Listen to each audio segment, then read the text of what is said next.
la chance de lancer Uber en France et on a eu la chance de lancer Deliveroo après parce qu'on avait lancé Uber, c'est toujours pareil. Aux US, toutes les grandes marques ont leur agence RP et c'est probablement l'agence qui lead les sujets de la communication. Là où en France, c'est pas vrai, c'est souvent les agences de publicité, de stratégie et de création qui lead les sujets. Et là où on a explosé chez Money, c'est quand on a commencé à être créatif pour faire des RP, de l'influence et du social. C'est-à-dire avoir des idées ou des concepts qui sont suffisamment forts pour générer tout seul de l'engagement, de la reprise d'articles, des posts sur les réseaux sociaux. La deuxième chose, c'est l'innovation. On essaye toujours, dans tous les pitchs, d'amener un truc qu'ils n'ont pas. Un outil, une techno, un concept, mais vraiment un truc qui sort du cadre, un partenariat. Et le troisième marqueur, c'est le retour sur investissement. On est des métiers, moi je comprenais pas quand je suis arrivé, mes clients, ils me parlaient jamais de qu'est-ce que ça rapporte. Et donc j'ai essayé de mettre des KPI sur des métiers où il n'y en avait pas. Et en l'occurrence, les RP au début, mais personne n'avait de KPI. Et on fait ce qu'on appelle un buzz pour le coup. À ce moment-là, Thomas Pesquet est dans l'espace, il voit la vidéo passer et il va sur X publier un tweet qui dit mais non Yannick, on peut mettre les +2, un +4. Et là le truc, mais tous les outils de social listening s'emballent. On a BFM, Ouest France, Le Parisien qui s'emparent du sujet. On fait des plateaux de télé, on fait la une du Parisien. Et le truc, il est lunaire. En orbite. S'élever et apprendre pour faire la différence. Bienvenue dans cet épisode de En orbite, le podcast de OVNI Media, le podcast pour prendre du recul, s'élever et discuter de ce qui fait vraiment la différence. Aujourd'hui, nous recevons le fondateur d'un groupe d'agences multi-récompensées dans le secteur de la communication. Aujourd'hui, je reçois Julien Monet, fondateur du groupe Citadel. Merci d'être venu, c'est vraiment un plaisir. Avant de parler de ton parcours et de ta boîte, la première question que j'aimerais te poser, c'est un truc que je pose à tous les invités que j'ai, c'est comment toi, à la troisième personne, tu te décrirais ? Alors, évidemment, j'ai préparé la question parce que j'ai écouté tes podcasts précédents. Je me décrirais, je dirais, il est libre de faire ce qu'il veut. Et ça, c'est quelque chose qui était très important pour moi et ça constitue aussi mon parcours d'entrepreneur et mon choix d'être entrepreneur. Et puis, il est impatient, il est exigeant et il travaille sur lui-même pour être meilleur que ce qu'il n'est. Impatient, exigeant. Comment est-ce qu'aujourd'hui, dans ta carrière, etc., tu dirais que ça se retranscrit, ce côté impatient ? Alors, certaines personnes pensent que j'ai un trouble de l'attention parce que il est vrai que j'ai tendance à vite m'impatienter en réunion, j'ai tendance à vite m'impatienter sur des pitchs et j'ai envie que tout aille très vite, parfois trop vite, mais c'est aussi ce qui fait qu'on avance et du coup j'essaye de me raisonner et de me calmer et de prendre les choses avec un tout petit peu plus de sérénité et de temps pour être parfois meilleur parce qu'on sait que quand on fait les choses dans la précipitation, c'est pas toujours parfait. L'entrepreneuriat, c'est un truc, quand j'ai préparé ton émission, et même la première fois que j'ai eu vent de l'agence Citadel et de ce que vous avez créé, c'est un truc dans lequel tu as baigné depuis tout petit, parce que tu as eu donc, l'exemple de ta maman, de ta famille. Money Plus, c'était donc leur boîte à eux. Est-ce que cette thématique familiale, ce que tu vivais au jour le jour, ça a influencé un peu ta jeunesse, ton parcours scolaire, ce que tu voulais faire à ce moment-là ?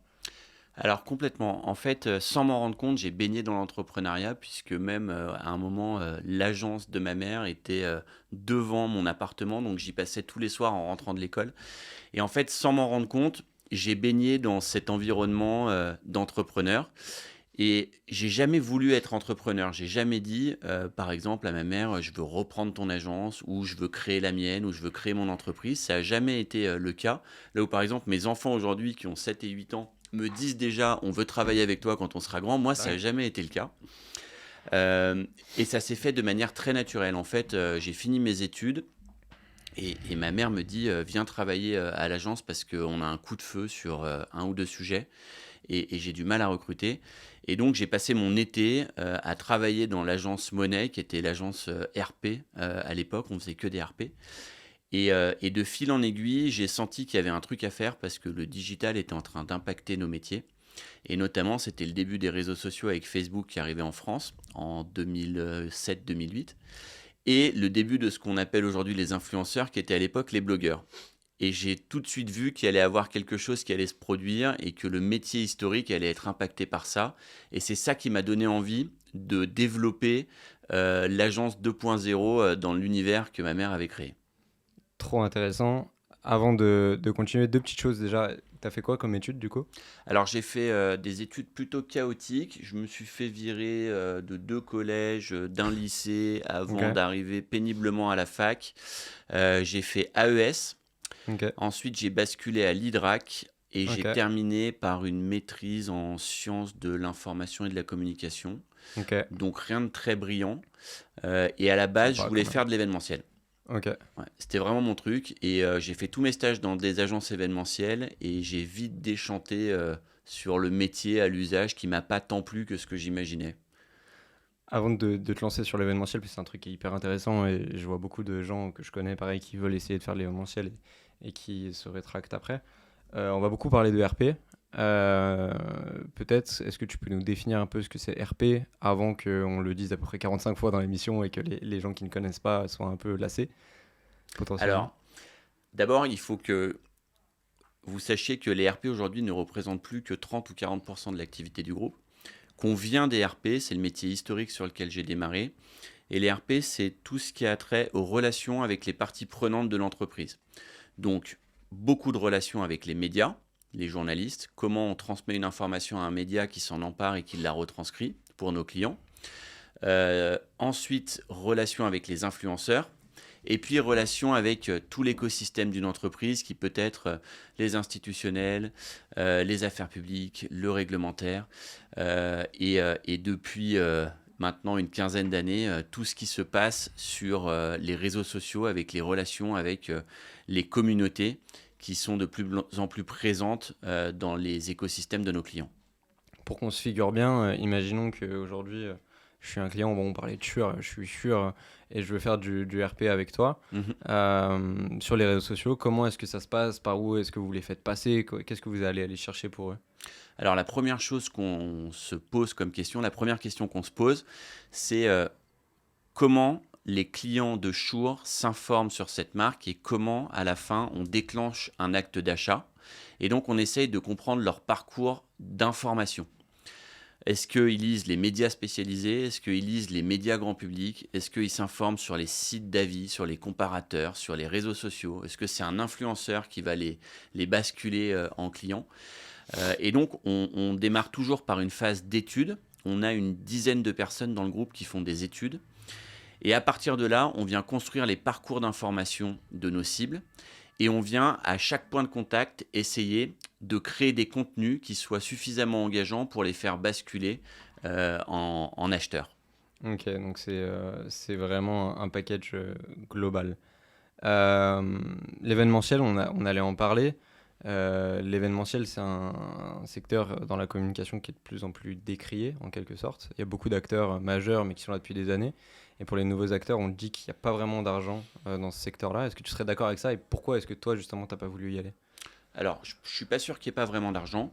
Je pense que l'événementiel, c'est un métier qui est très difficile parce que c'est un métier d'exigence et de détail qui est souvent pratiqué sur des temps très courts, avec beaucoup, beaucoup de problèmes à gérer pour des résultats qui sont parfois pas au niveau des retours sur investissement que les marques veulent bien croire. Et c'est ça qui est compliqué, c'est qu'aujourd'hui, l'événementiel, c'est souvent au service d'une expérience, de l'image de marque, là où les marques veulent du retour sur investissement quasi immédiat. Nous, on essaye de balancer ça en disant et en expliquant à nos clients qu'il faut toujours avoir des leviers qui servent l'image de la marque sur le long terme et des leviers qui servent la performance de la marque à court terme. Il y a un exemple probant dont tout le monde parle en ce moment, c'est Nike. Nike, le nouveau CEO de Nike, depuis 3 ou 4 ans, a décidé de couper beaucoup, beaucoup de branding, là où Nike s'est construit sur le branding au service de la performance. Et on voit qu'aujourd'hui, le cours de bourse dévisse, les ventes sont plus au rendez-vous et que Nike a perdu toute cette aura qu'elle avait sur le marché du lifestyle et du sport à cause de ça. Et pour revenir à l'événementiel, je pense que c'est un métier qui peut être très attrayant quand on est jeune. C'est un métier de passionné, c'est un métier où on rencontre plein de monde, où on voyage, où on monte des projets from scratch qui donnent de la satisfaction à un instant T. Mais c'est des métiers pour un entrepreneur qui sont trop aléatoires. Et nous, c'est pour ça qu'on n'y est pas allé. C'est que c'est des métiers où chaque 1er janvier, on repart d'une feuille blanche. Le PNL est à construire. Il y a très peu de récurrents. Et la gaufre, elle se paye cash. C'est-à-dire qu'une erreur de marge, une erreur de choix de partenaire, de choix de lieu, de choix de transport ou de logistique, elle se paye cash dans le compte de résultat de l'événement. Et donc, c'est des métiers qui sont fragiles. Et aujourd'hui, on voit que les gros s'en sortent bien et les petits et moyens souffrent pas mal. Trop intéressant. Tu nous parlais tout à l'heure du fait que dans ton parcours, tu te voyais pas forcément entrepreneur, tu te voyais pas forcément reprendre la société familiale. Néanmoins, c'est ce que tu as fait. Et en l'occurrence, cette société familiale, au moment où tu l'as repris, elle allait pas si bien, si j'ai bien Mhm. compris. Est-ce que tu pourrais nous remettre un peu dans le bain de cette période, de nous parler de ce qui s'est passé, de toi, comment tu voyais les choses et de comment tu as redressé la barre? Mhm. En fait, c'est assez simple. Quand j'ai rejoint l'agence en stage au début, je me suis rendu compte que ma mère avait vendu sa boîte quelques années auparavant à une agence de publicité qui s'appelait Bambuc et Associés à Paris, avec laquelle on partageait certains clients, et que cette agence avait complètement laissé de côté la filiale RP, et du coup, s'en était pas suffisamment occupé. C'était une boîte qui était en déclin.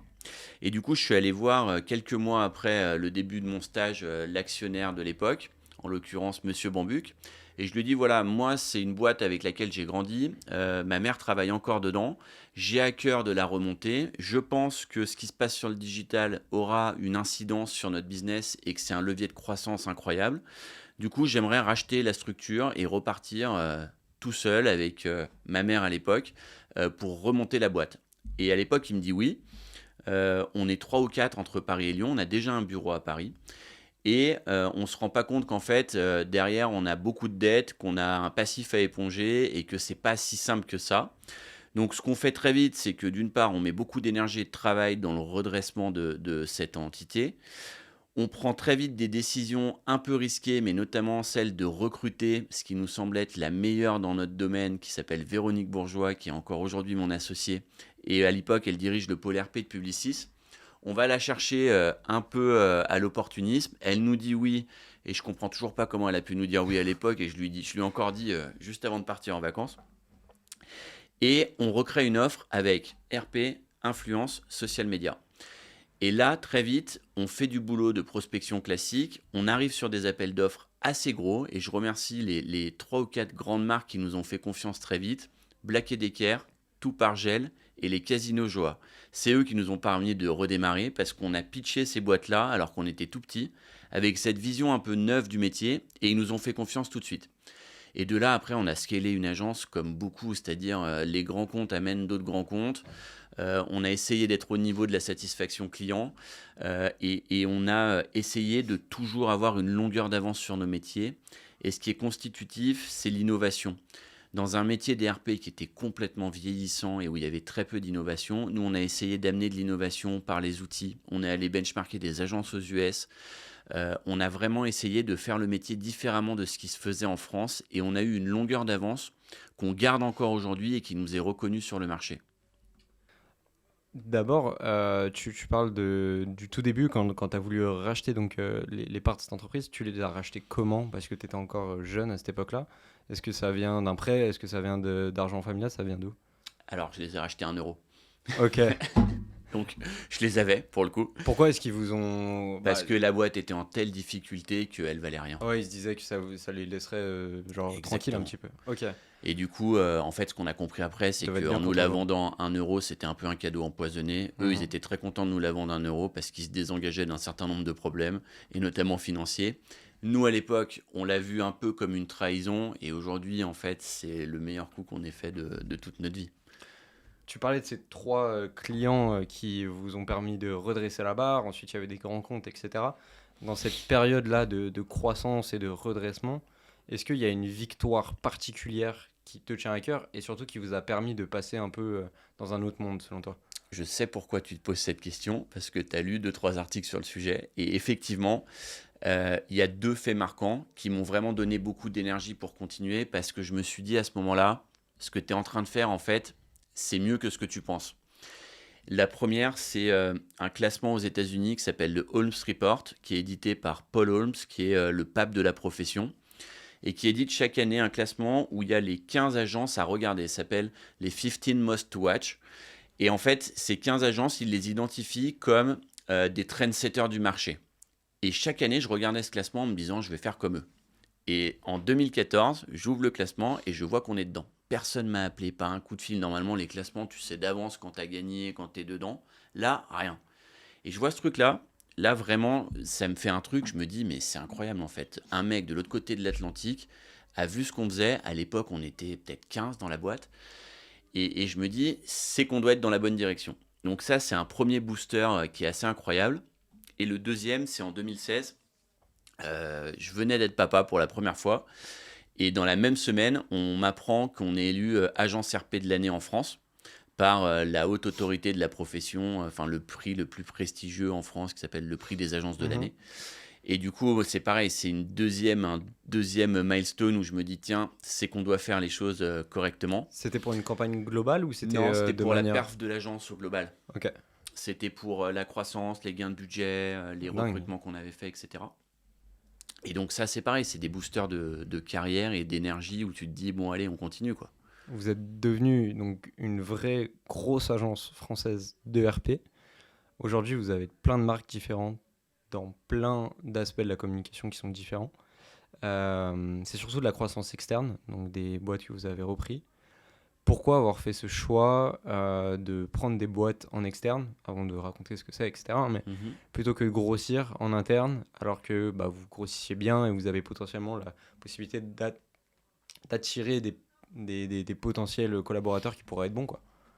Alors, depuis 2009, date où j'ai repris la structure, donc la première structure, on a fait en moyenne chaque année 35% de croissance organique, donc sans rachat, sans croissance externe. Et c'est hyper important d'avoir toujours une croissance organique parce que ça prouve que ton offre, elle est alignée avec la demande du marché. Et nous, on a un juge de paix toutes les semaines, c'est la compétition. Donc toutes les semaines, ou quasiment toutes les semaines, on a des appels d'offres dans le groupe et on répond à ces appels d'offres. Et si tu gagnes, tu convertis tout le temps que tu as passé en appel d'offres en un budget. Si tu perds, tu as tout perdu. Et donc ça, c'est un juge de paix qui nous impose de nous remettre en compétition tout le temps et d'être à la page. Et donc, c'est important d'avoir de la croissance organique. En effet, à partir de 2016, on s'est dit, tiens, la croissance organique, c'est cool, on sait faire, ça marche, mais on a envie d'accélérer et on a envie de se renforcer sur des thématiques ou des expertises qui nous semblent être judicieuses pour nos clients. Et en l'occurrence, en 2016, nous, on a un marché qu'on aime bien, c'est l'agroalimentaire. Et j'ai l'opportunité de racheter une toute petite agence qui s'appelle BAC, qui est spécialisée en agroalimentaire. Mais c'est vraiment tout petit, il y a 4 ou 5 collaborateurs. Et je me dis, tiens, c'est cool, je vais me confronter en tant qu'entrepreneur à la croissance externe et je vais voir si ce que je pense et ce que je mets dans un PowerPoint et dans un business plan se réalise dans la vraie vie. Et du coup, on fait cette acquisition et on se rend compte que à peu près ce qu'on pensait se produit, c'est-à-dire on rachète une agence vieillissante avec des belles marques, des équipes top, hyper expertes, et des clients qui sont plus servis comme ils devraient l'être parce qu'ils n'ont pas pris le virage du digital. Et donc en fait, on a un double effet d'aubaine.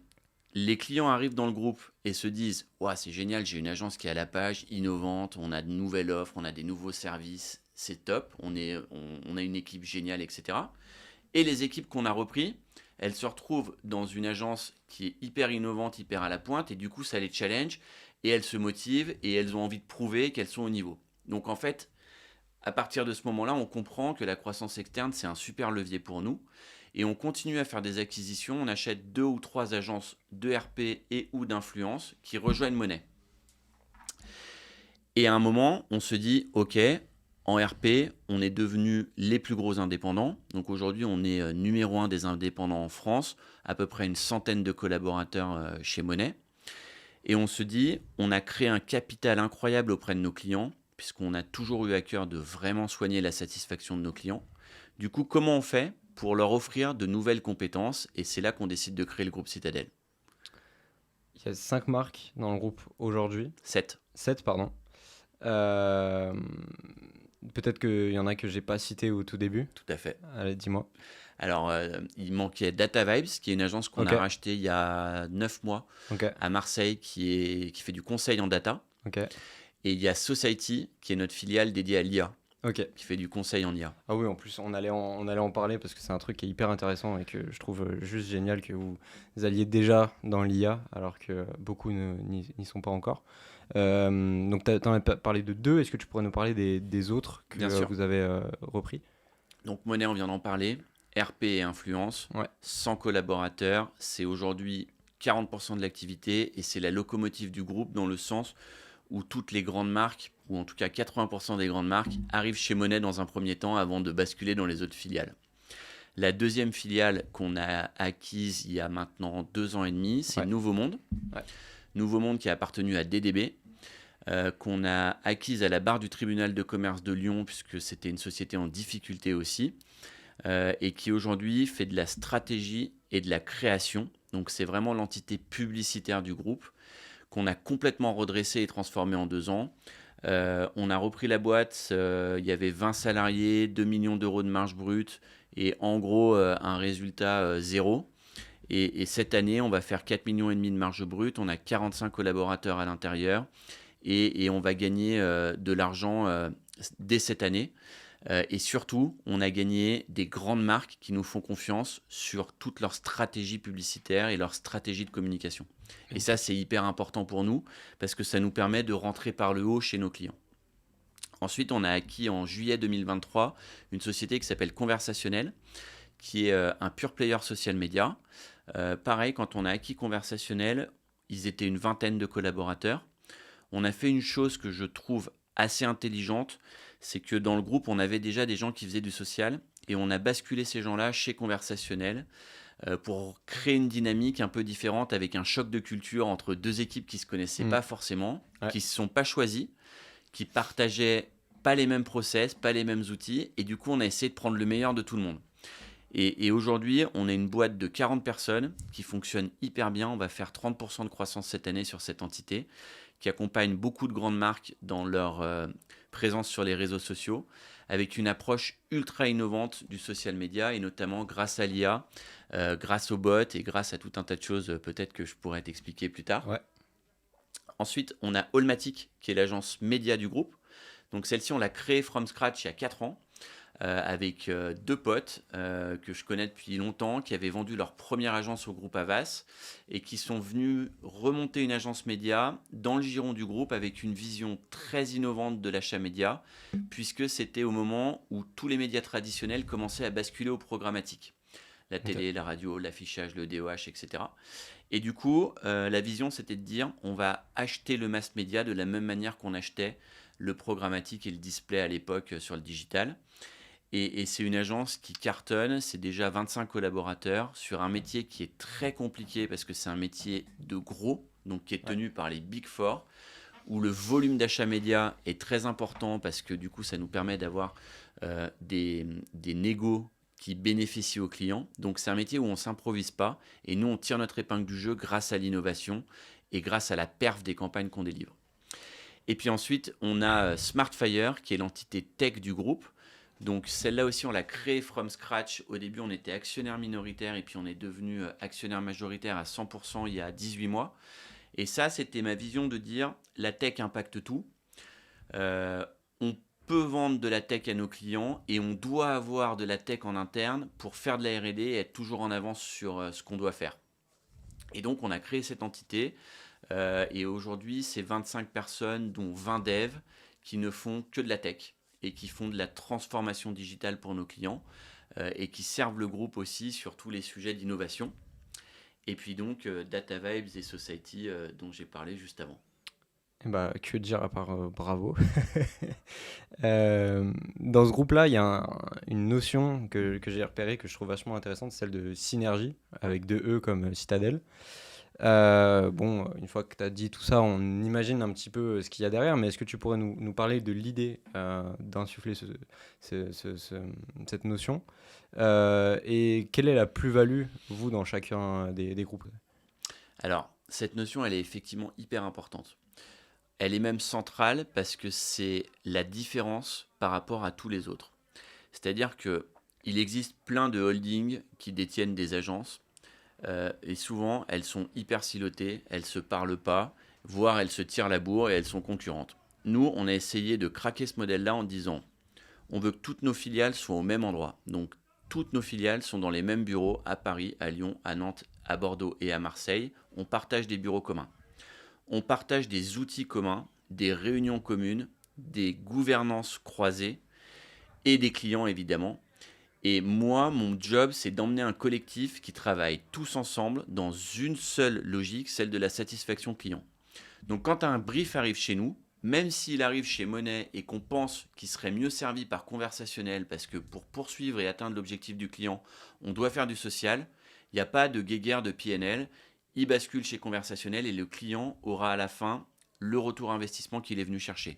Et ça, c'est hyper important parce qu'on est agnostique sur le choix des expertises qu'on va délivrer, parce qu'on a un PNL partagé, parce qu'on a des associés qui sont à la fois associés dans la holding de tête et dans les filiales, et qu'encore une fois, on veut former un collectif au service de la satisfaction client. Et ça, c'est hyper important. Et donc, ce concept de synergie avec 2E, puisqu'on l'a marketé, on n'est pas les cordonniers les plus mal chaussés là-dessus, c'est effectivement de dire, on offre une économie d'échelle à nos clients parce qu'on a des synergy managers qui sont capables de coordonner des projets très transverses sur toutes les filiales. On a par exemple une marque comme Dunkin' Donuts qui nous a choisi pour son lancement en France et qui travaille avec les 7 filiales du groupe. Et ça, c'est coordonné par une synergy manager qui a un pied chez le client pour bien comprendre son besoin, être son business partner et coordonner toutes les filiales en interne.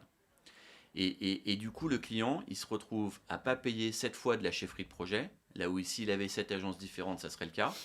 Et surtout, il a une lecture de ses KPI qui est immédiate et on peut arbitrer en fonction de là où ça performe le mieux. Si c'est en RP, si c'est en social, si c'est en influence, si c'est en média, on fait des choix tous les mois pour dire, OK, on va réorienter la strat sur ce levier ou sur cette expertise-là.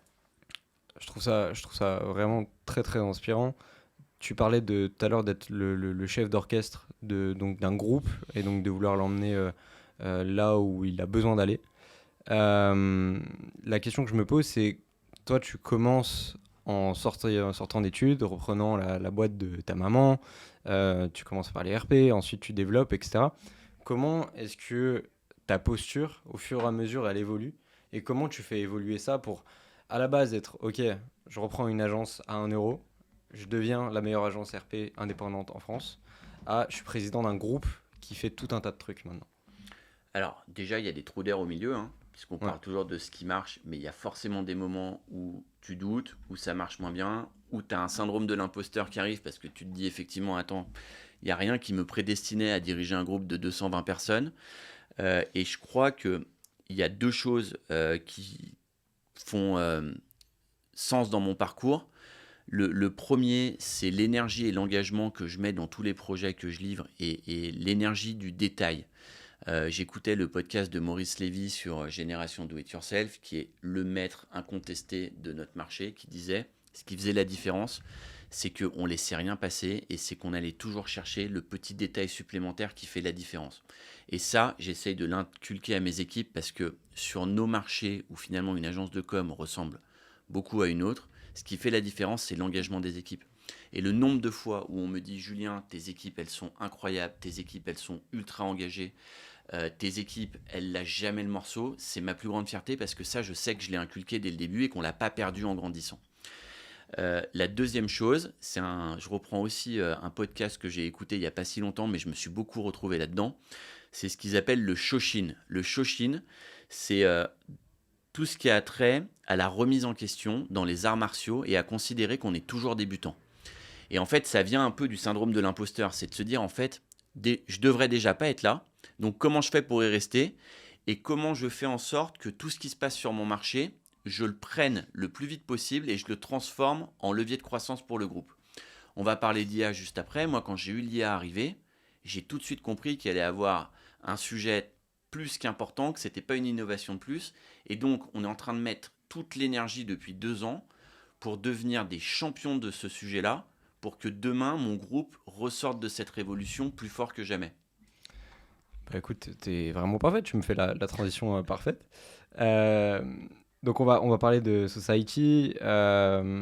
L'IA, c'est un truc qui touche tous les secteurs. Et la communication, bah écoute, c'est un raz-de-marée.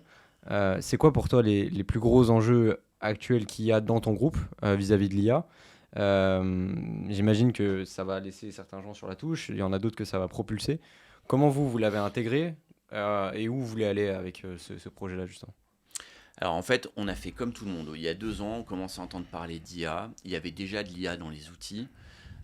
On avait déjà 2, 3 notions de ce que pouvaient faire les IA, encore une fois, dans les outils pour nous rendre service. Et puis un jour, il y a ChatGPT qui arrive dans les mains de tout le monde. Et là, c'est la grande révolution qui démarre. On se dit assez vite que ça va considérablement impacter nos métiers, puisqu'on est des métiers d'humains, de service, et qu'il y a une partie des tâches qui seront automatisables et ou remplacées par des agents.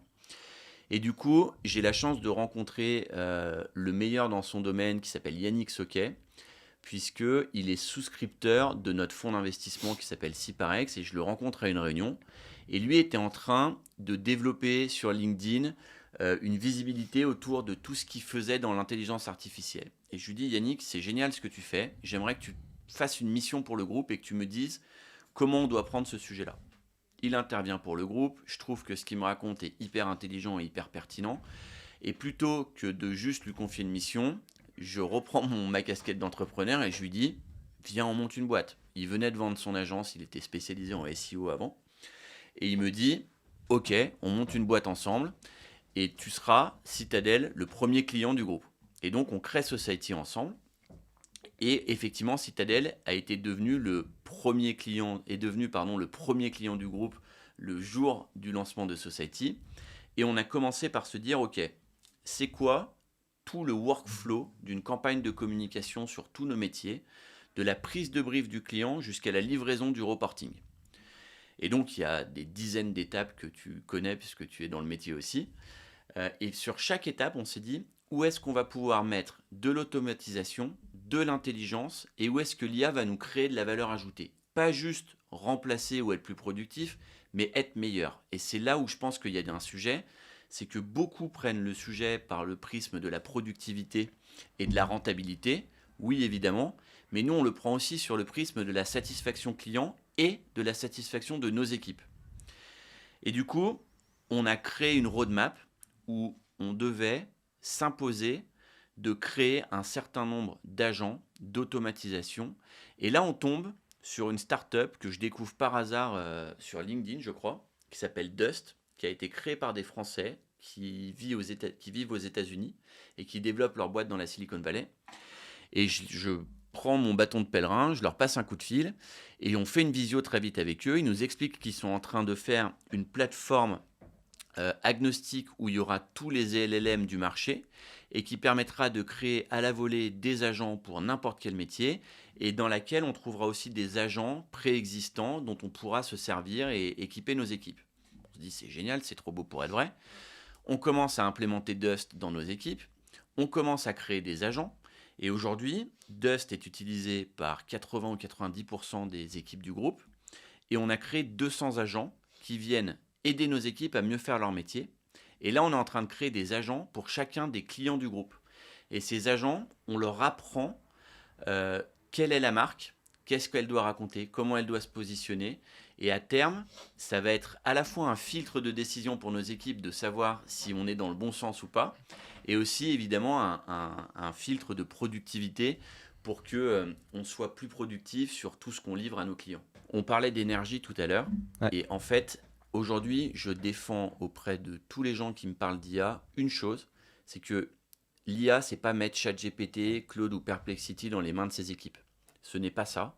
C'est comprendre à quel point ça va bouleverser son modèle, son entreprise, la vie de ses équipes, la vie de ses clients, faire en sorte de l'intégrer dans son workflow, dans ses process et dans son business model, et ensuite mettre une énergie incroyable à former ses équipes à cette transformation. Et en fait, nous, on a fait l'erreur que tout le monde a fait, on a mis Dust dans les mains des équipes, on leur a fait 2 workshops de formation pour savoir comment fonctionnent les agents, etc. Et on s'est dit, c'est bon, dès demain, ils vont tous l'utiliser. Énorme erreur. On a aujourd'hui 3 personnes de chez Society qui passent 80% de leur temps à coller au train de mes équipes pour favoriser les usages. Est-ce que ton reporting, tu l'as fait avec cet agent ? Est-ce que ton brainstorming, tu l'as challengé avec l'agent ? Et c'est ça toute la journée. Et si on ne met pas cette énergie là-dedans, c'est sûr que ça ne marchera pas et qu'on ne sera pas les champions de demain. Et 2-3 chiffres, cette année, on a investi 300 000 euros en formation de nos équipes, on a investi 250 000 euros en R&D, et j'ai recruté 5 ou 6 profils qui font quasiment que de l'IA dans le groupe. Donc c'est colossal, mais c'est nécessaire pour notre transformation. Sinon, on fera comme les autres. On utilisera ChatGPT ou Nano Banana pour faire des visuels. Et en fait, on ne créera pas de différence. Et moi, mon point, c'est de créer de la différence. Complètement. Voilà. Très d'accord. Un projet qui a été que j'ai vu passer, qui est très bon, qui m'a beaucoup parlé, c'est celui avec Visa sur les JO. Ouais. Est-ce que tu peux nous en parler ? Alors, l'activation de Visa sur les JO, j'ai envie de dire que c'est à la fois un projet génial et un projet facile. Visa, ils sont sponsors des JO depuis des années et ils ont une visibilité sur les JO qui est de fait puisqu'ils sont partenaires officiels. Et du coup, tout l'enjeu pour nous, c'était d'activer ce partenariat autrement que juste de mettre un logo sans sens à côté de celui des JO. Et du coup, on a créé tout un programme d'intimacy où on a invité toutes les parties prenantes de Visa, les décideurs, les leaders d'opinion, les politiques, les gens de la tech, les clients ultra VIP, les banques, à vivre des expériences autour des JO qu'on avait créées avec Visa, puisqu'ils ont des accords privilégiés avec les JO pour créer des capsules, des bulles d'expérience, faire rentrer les clients dans les coulisses, aller dans les vestiaires parfois. Et vraiment, on a créé un programme sur mesure avec des gens qui produisaient du contenu pour venir nourrir les réseaux sociaux de la marque et nourrir les RP du sujet. T'as un exemple d'un truc que vous avez organisé pour des clients de Visa ou un truc comme ça pendant les JO ? Est-ce que j'ai un exemple ? J'avoue que Visa, c'est pas un compte que je suis plus que ça. Ouais. Mais si tu me demandes la campagne qui m'a le plus marqué dans ma carrière jusqu'à aujourd'hui, c'est la campagne pour Uno. Okay. Je sais pas si tu l'as vu passer cette campagne. Non, vas-y. En gros, donc Uno, marque de jeu qui appartient au groupe Mattel, tout le monde connaît. Ils ont 50 ans. Et ils nous disent, voilà, on a besoin de séduire la Gen Z parce que c'est un jeu qui marche très bien, mais qui n'est pas encore ultra populaire dans les mains de la Gen Z. Et donc on leur dit très vite, ok, mais vous faites du marketing comme des vieux. Donc il faut se réveiller et il faut absolument qu'on s'approprie les codes de la Gen Z, sinon on est mort. On fait ce qu'on fait toujours, on branche nos outils d'études, de social listening, et on trouve un insight d'une simplicité absolue qui est que personne ne connaît les règles du Uno. Il y a des batailles sur les forums qui disent t'as pas le droit de mettre un +2, t'as pas le droit de mettre un +4, non, tu dois faire comme ci, comme ça. Et donc on se dit, pour les 50 ans de la marque, c'est peut-être l'occasion de rétablir enfin la vérité sur les vraies règles du Uno. Et donc on se dit, ok, comment on va faire ça ? Le sachant des règles, le sachant ultime, c'est le directeur marketing d'Uno qui s'appelle Yannick. Et donc on se dit, on va prendre Yannick et on va lui faire rétablir la vérité sur les règles dans une vidéo un peu humoristique, à la manière des codes de la Gen Z. Incroyable, je crois que j'ai vu passer du coup. Et ensuite, on se dit, ok, c'est quoi le média qui parle le plus à la Gen Z ? Combini. Et donc, on va voir Combini, on leur dit, les gars, voilà, on aimerait faire une vidéo comme ça, pour Uno. Les mecs, ils collent, ils nous disent, mais c'est génial votre truc, on va le faire même gratuitement, etc. Enfin, on a un deal avec Combini qui est dingue à l'époque. Et donc, on tourne cette vidéo avec Yannick, qui est acteur principal, dans les codes de Combini. Combini balance sur ses plateformes. Et derrière, truc de dingue qui arrive peut-être qu'une fois dans une vie, en tout cas ça ne nous est pas arrivé, mais on fait ce qu'on appelle un buzz pour le coup, je déteste ce mot, mais c'est vraiment ce qui se passe, puisque à ce moment-là, Thomas Pesquet est dans l'espace, il voit la vidéo passer, et il va sur X publier un tweet qui dit « Mais non Yannick, on peut mettre les +2 sur un +4 ». Okay. Et là le truc, mais tous les outils de social listening s'emballent. On a BFM, Ouest France, Le Parisien qui s'emparent du sujet. On fait des plateaux de télé, on fait la une du Parisien. Et le truc, il est c'est fou. Ah ouais, j'avais vu passer du coup, mais... C'est génial.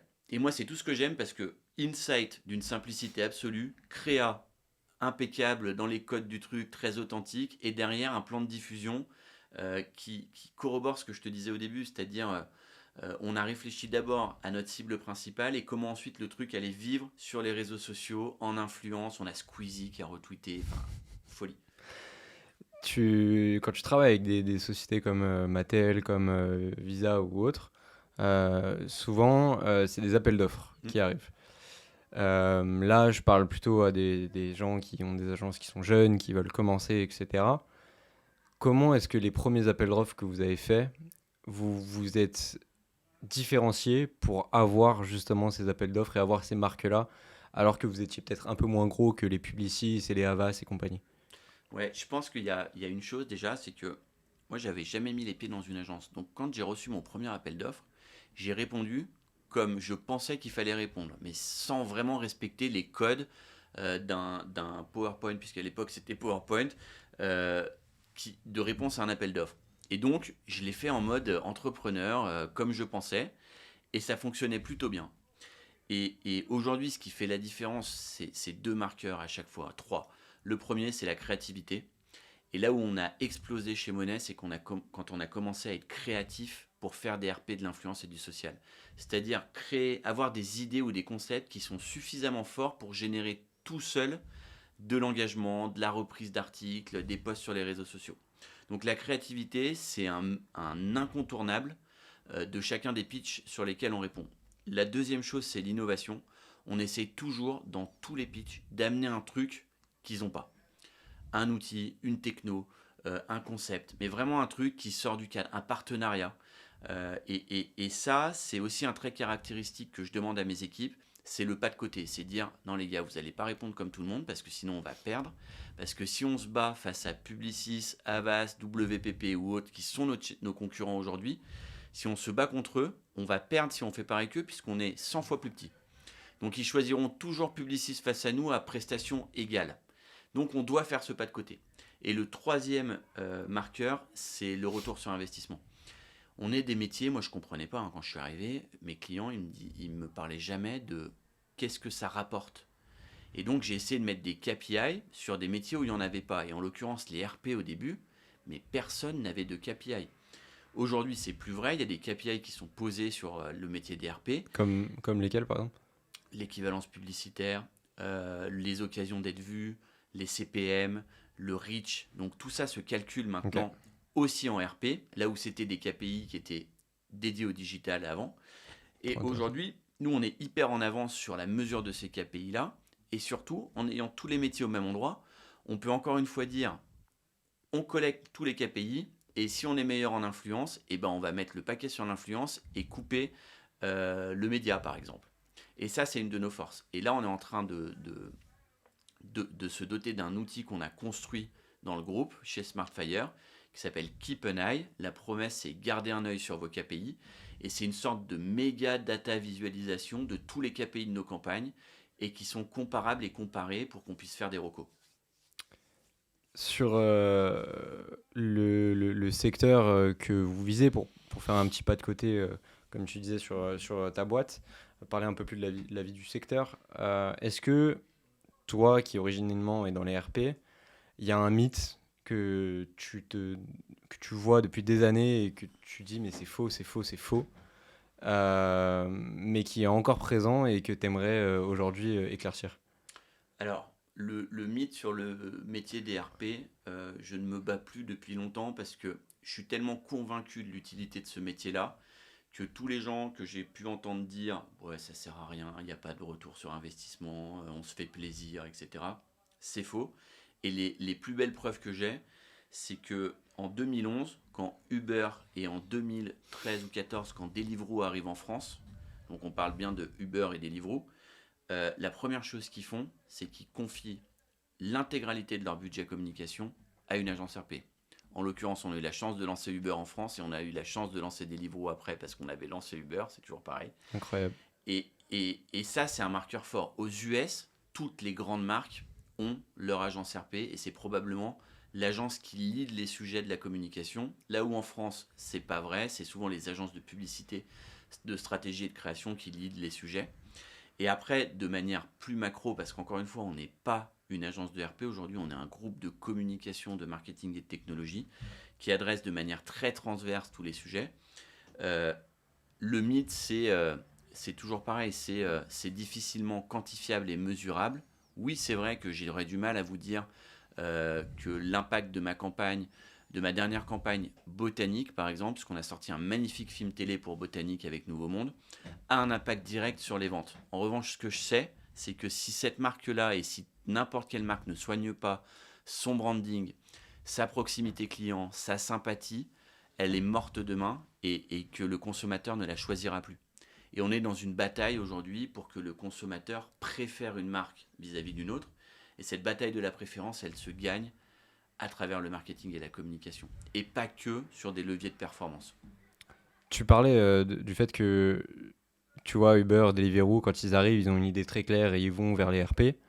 Pourquoi, pour toi, elle existe cette différence entre la France et les États-Unis sur cette préférence vers les agences de publicité d'un côté et vers les RP de l'autre? C'est quoi qui fait ce changement radical entre les deux pays? Parce que je pense que les Ricains et les Anglo-Saxons ont beaucoup plus d'attention pour la réputation et pour l'opinion. Là où nous, en France, c'est un peu tout azimut, c'est un peu noyé, c'est moins vrai aujourd'hui, mais ça l'était à l'époque. Les Anglo-Saxons font très attention à la réputation des marques qu'ils choisissent. Et nous, le métier des PR, historiquement, c'est de soigner la réputation d'une marque, d'un dirigeant, d'un produit, d'un service. Et c'est grâce à cette bonne réputation qu'ils sont choisis ensuite dans les rayons des supermarchés. Ok, dingue. Même question que pour les RP, mais du coup pour l'IA, parce que vous avez une vraie expertise maintenant, pardon, et donc j'aimerais en profiter. Est-ce que tu as un mythe sur l'utilisation de l'IA dans la communication d'agences qui se lancent et qui tentent de faire des choses et ça marche pas du tout? Et un truc que vous avez un peu craqué, vous? Alors, je ne sais pas si... je ne vais pas parler des autres parce que j'en sais rien. On entend beaucoup de bullshit, mais on est quand même un métier de bullshit, on va pas se mentir. On est des métiers où on raconte beaucoup d'histoires. Après, à l'épreuve des faits, on voit ceux qui en racontent trop et ceux qui racontent la vérité. Sur l'IA, aujourd'hui, on voit deux tendances fortes. La première, c'est autour de la création de contenu. Et nous, on pense que c'est plus un sujet en fait. D'une part, parce que les outils, et Photoshop a fait une annonce, Adobe a fait une annonce cette semaine, sont nativement équipés d'IA et vont de toute façon être suréquipés d'IA dans les mois et les années qui viennent. Donc produire des images à base d'IA, ce n'est plus un sujet, des vidéos à base d'IA, ce n'est plus un sujet. Le sujet, c'est à quel niveau on s'en sert, quel niveau d'expertise je vais donner à mes équipes pour s'en servir du mieux possible. C'est pareil, Photoshop, quand c'est arrivé sur le marché, il y a des gens qui ont pris le sujet et qui sont devenus hyper experts, et ces gens-là, ils ont pris une longueur d'avance sur la création, et il y en a d'autres qui se sont juste servis des fonctionnalités de base de l'outil. Donc nous, encore une fois, on veut former nos équipes à être les meilleurs dans l'utilisation de l'IA. Après, va se poser la question du réglementaire, des droits, etc. Mais c'est des sujets pénibles et je pense que ça ne sert à rien d'en parler aujourd'hui, mais il y a tous ces sujets-là, en tout cas chez nos clients aujourd'hui. On a des grands groupes qui nous interdisent d'utiliser l'IA pour créer des contenus parce qu'ils ne sont pas encore raccords sur la réglementation au niveau des droits. Et Ok. donc tout ça avance en même temps que le train, mais on sait que sur la création de contenu, euh, pour nous, l'histoire, elle est déjà faite. Là où il va falloir vraiment investir, c'est sur la capacité des agences à rendre spécifique leur intervention avec l'IA. Encore une fois, si toutes les agences sont équipées de ChatGPT ou de je ne sais quel LLM et qu'elles l'utilisent de la même manière, on ne crée pas de différence. Mm. Nous, notre pari, c'est de dire on va servir de ces technos-là pour créer de la spécificité dans nos workflows, dans nos deliveries, dans nos livrables et être meilleur que les autres grâce à ça. Et notamment avec un point de mire qui est la satisfaction client. Et aujourd'hui, tu connais le marché aussi bien que moi des agences. Les agences, il y a des effets de mode. Tu as des agences, tu en entends parler pendant 3 ans, et puis 6 mois plus tard, tu n'en entends plus parler, elles sont au fond du trou. Moi, j'admire les gens dans ce métier qui ont su créer un track record où 15 ans plus tard, 20 ans plus tard, 30 ans plus tard, ils sont encore là. Et pourquoi ils sont encore là? Parce qu'ils génèrent de la satisfaction client et ils génèrent de la satisfaction équipe. Et on sait qu'on a des métiers qui sont hyper chahutés sur le burn-out, le harcèlement au travail, les sujets d'harcèlement moral, harcèlement sexuel, etc. Nous, on a des codes dans le groupe qui sont drastiques sur ces sujets-là. Et moi, je dis souvent, il faut que nous, managers, quand on est en board, on soit fiers tous les matins de bosser dans ce groupe et qu'on ait envie de transmettre cette boîte à nos enfants.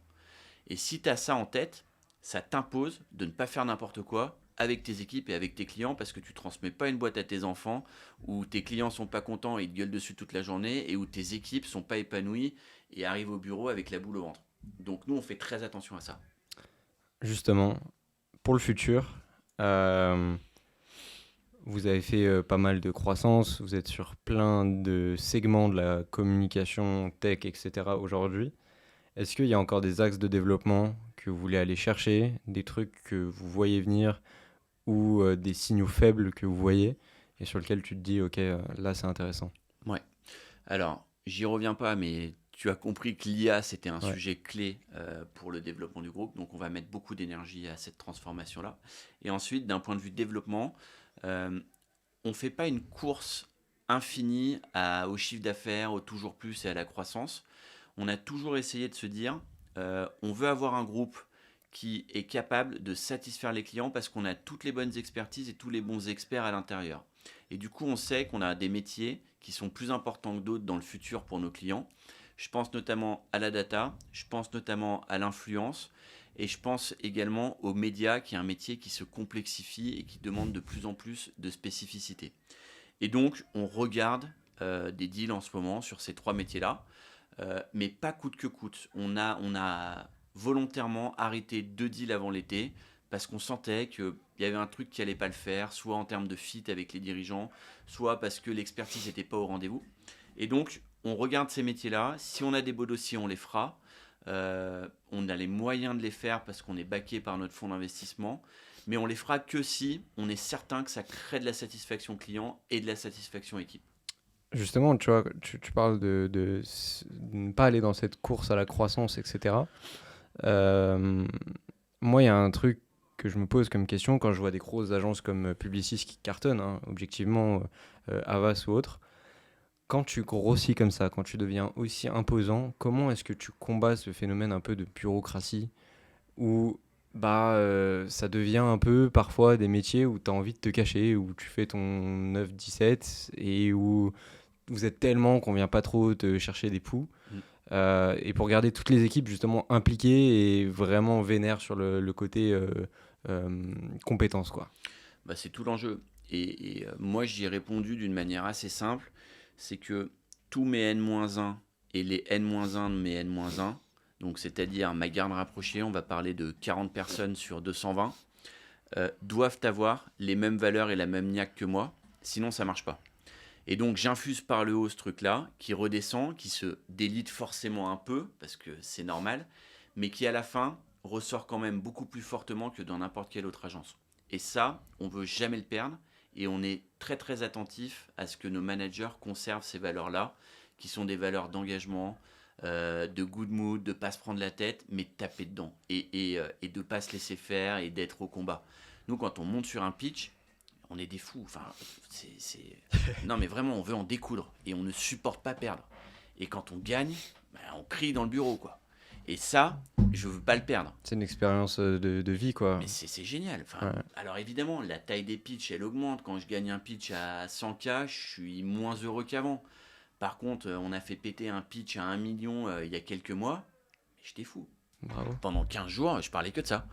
Et ça, je veux pas le perdre. Et je suis pas certain que dans ces grandes agences, ça soit le cas. En revanche, ils ont plein d'autres choses que nous, on n'a pas. Et moi, je suis admiratif du parcours de Publicis parce qu'ils ont fait un truc. À l'époque, tout le monde les prenait pour des fous.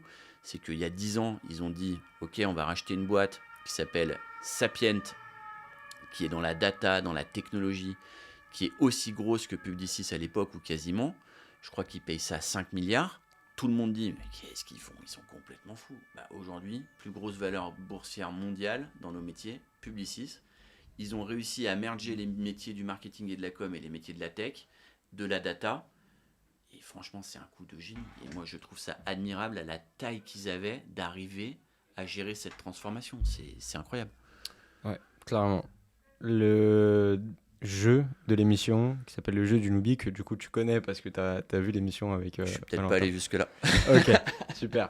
Donc c'est le jeu de fin, en l'occurrence. On aura l'occasion, à travers ce jeu et une dernière petite question, de parler de ton agence, enfin de tes agences, etc. L'idée, c'est que je te pose des questions très simples, comme si j'étais un gosse. Tu sais, des questions qui sont parfois un peu provocatrices dans la période du quoi, pourquoi. Et tu me réponds de manière très simple, comme si j'avais pas l'âge que j'ai et que j'avais pas mes connaissances. Ok. Ok. Pourquoi le nom Citadelle? Parce que Citadelle, c'est la place forte dans laquelle se réunissait le village pour construire la stratégie. Et j'aimais bien la notion de on se rassemble au même endroit pour construire la stratégie de nos clients. Est-ce que les ordinateurs bossent à votre place maintenant? En partie. Comment? Avec des agents qui font une partie de notre job. Comment est-ce que tu sais si tu as gagné après une campagne? Je pense que c'est ton client qui te le dit. Vous avez eu des cas où le client t'appelle et il est genre dingue de ce que vous avez fait? Dingue dans le bon sens ou dans le Dans mauvais le bon sens. Dans le bon sens, ouais, bien Ouais. sûr. Bah, Uno, par exemple, le client, je pense que ça sera la campagne de sa vie. Yannick, il en parlera encore dans 20 ans, à mon avis. Et puis, oui, les appels les plus satisfaisants, c'est aussi ceux où au départ, ça a mal commencé. J'en ai eu un, là, il y a 10 jours, sur mon plus gros client, où une des divisions n'était pas contente du boulot qu'on avait fait au début. Et donc, j'étais remonté au créneau, je leur avais dit, je m'en occupe et je vais faire en sorte d'inverser la tendance.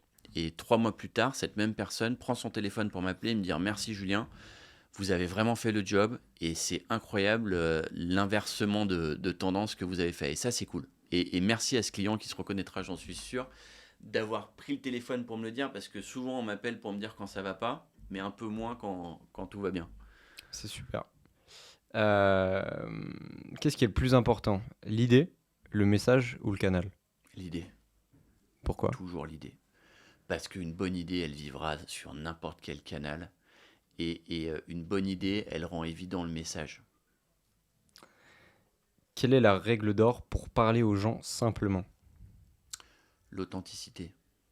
Comment tu vas la chercher cette authenticité? Bah, de plus en plus en faisant produire le contenu par des gens comme toi, par des internautes lambda qui vont parler vrai et qui du coup vont retranscrire une sorte de tiers de confiance à celui qui la regarde. Merci au passage. Et la dernière question que je trouve assez sympa et assez belle, c'est pourquoi est-ce que tu aimes ton métier? Parce que c'est difficile comme question parce qu'il y a tellement de réponses. J'aime mon métier d'entrepreneur pour la liberté qu'il me procure et l'impact qu'il a sur ma vie au quotidien. En fait, j'ai jamais l'impression de travailler, franchement. Et j'aime le métier du marketing et de la com pour la diversité de personnes et de problématiques qu'on rencontre. Et parfois, on se lève le matin en devant vendre plus de barres chocolatées. Parfois, on se lève le matin en devant gérer la crise d'un dirigeant du CAC 40. Cette diversité, elle est géniale et elle se retrouve que dans nos métiers. La toute dernière chose, pareil, qui est commune à chaque invité, c'est la notion de la culture de la différence. Moi, la valeur fondamentale de mon média, c'est de remettre l'humain et donc l'entrepreneur au centre des sujets, là où on parle toujours de tech et de grosses entreprises de valo, etc. Moi, ce qui me parle, c'est l'entrepreneur. Mhm. Qu'est-ce qui fait que dans ta vie, dans ce que tu es, dans ton essence, dans ta différence, qu'est-ce qui fait que ça a marché pour toi, que avec le même groupe Citadel ou avec les mêmes projets, monnaies, etc. au tout départ, toi ça a marché alors que peut-être un autre ça aurait pas marché, tu penses? L'énergie. L'énergie, l'engagement, ces valeurs-là qui font que, encore une fois, on laisse rien au hasard et j'en revenais à l'exigence tout à l'heure. C'est ce niveau-là qui fait que on laisse rien passer en fait. Et du coup, en étant aussi pointilleux sur tout, tu atteins un niveau de satisfaction de tous les côtés qui embarque une dynamique. Et ce truc-là de l'énergie, un jour, mon comptable, il m'a dit, parce que forcément, tu te poses des questions, est-ce que je dois vendre ma boîte? On est appelé régulièrement, comme toutes les agences qui marchent, par des industriels, des fonds, etc., avec des propositions qui sont hyper alléchantes. Et donc, je parle avec mes conseils, je leur dis, mais est-ce que je devrais vendre? Et il m'a dit un truc très vrai. Il m'a dit, tant que tu as l'énergie d'aller chercher le détail, d'éteindre le chauffage ou la lumière quand tu sors de la pièce, c'est que tu dois rester. Et ça, je pense que c'est vraiment ça. Eh ben écoute Julien, on arrive à la fin de l'émission. C'était un vrai plaisir, hyper intéressant. Je pense que pour toutes les personnes qui aiment la communication et le business de manière générale, ça leur apportera beaucoup de valeur. Je te remercie d'être venu et puis à bientôt sur vos prochaines campagnes. Eh ben, un grand merci de m'avoir reçu, j'étais ravi d'être là et bravo pour ce que tu fais.